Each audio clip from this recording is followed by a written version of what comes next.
ራሱ ሲናገር እኛ ብሎ መጠቀሙ ከአንድ በላይ መሆኑን በፍጹም የሚያመላክት አይደለም። ይህ የክብር መገለጫ እንጂ ብዛትን አመልካች አይደለም።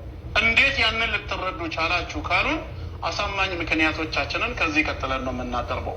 የአላህኛነት ታላቅነቱን መለኮታዊ ክብሩን ለመግለጽ ኃያል አምላክ መሆኑንም በተግባር ለማሳየት እንጂ ይህ እኛነት ብዛትን ለማመልከት አለመሆኑን እንዴት እንደምንረዳ ቀጥለን እንየው። አንደኛ የምንረዳበት መንገድ በቁርአን ላይ አላህ አንድ ነኝ ብሎ መናገሩ ነው። እኛ የሚለውን ቃል ከአንድ በላይ ብለን ከተረጎም ነው ብዛት አመልካች ነው ብለን ከገለጽ ነው አንድ ነኝ ከሚለው ጋር ይጋጭብናል ማለት ነው።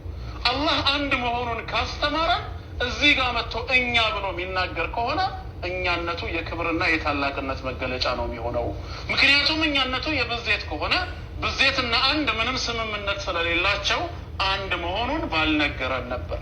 ስለ አንድነቱ ከሰበከን፣ ስለ አንድነቱ ካስተማረን እኛ ማለቱ ታላቅነቱን ነው የሚያሳየው።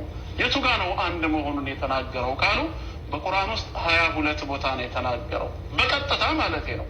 አንድ መሆኑን የሚያመላክቱ የትየሌሌ ማስረጃዎች አሉ። አንድ በምትለው ቃል ግን 22 ቦታ ተጠቅሟል። 21ዱ ዋሂድ የሚለው ሲሆን አንዱ ደግሞ አሐድ የሚለው ነው።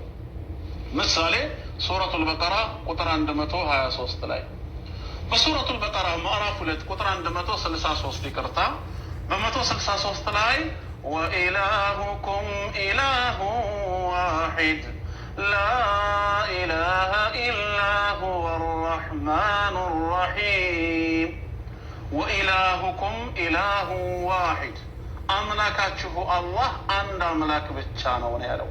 ሁለት ወይ ሶስት ሳይሆን አንድ አምላክ ብቻ ነው። ላ ኢላሃ ኢላሁ ከሱ በስተቀር ሌላ አምላክ የለም። አርረሕማኑ አርረሒም እጅግ በጣም ሩህሩህ በጣም አዛኝ አምላክ ነው ይላል። አንድነቱን እየተናገረ ነው። በሌላም ቦታ ይህንኑ ይደግመዋል። ሱረቱል ካህፍ ምዕራፍ 18 ቁጥር 110 ላይ የመጨረሻው አየት ቁጥር 110 ላይ ለረሱል ዓለይሂ ሰላቱ ወሰላም ምን ይላቸዋል? ቁል ኢነማ አነ በሸሩን ሚስሉኩም ዩሓ ኢለየ አነማ ኢላሁኩም ኢላሁ ዋሒድ። ቁል በላቸው ይላል ለረሱል ዓለይሂ ሰላቱ ወሰላም። ለሰዎቹ ምን ትላቸዋለህ? ቁል ኢነማ አነ በሸሩን ሚስሉኩም እኔ በአፈጣጠሬ እንደናንተው ቢጤያችሁ ሰው ብቻ ነኝ።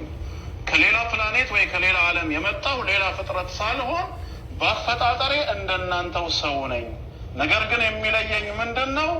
ዩሓ ኢለይ ወደ እኔ ዋህይ ይወረዳል፣ መለኮታዊ ራእይ ይመጣልኛል። ምን የሚል? አነማ ኢላሁኩም ኢላሁ ዋሂድ አምላካችሁ አላህ አንድ አምላክ ብቻ ነው መባለን ወደ እኔ የሚወረድልኝ ሰው ነኝ በላቸው ይላል። እናም ወደ ረሱል ዓለይሂ ሰላቱ ወሰላም የሚወርደው መለኮታዊ ራእይ አምላክ አላህ አንድ ብቻ ነው የሚል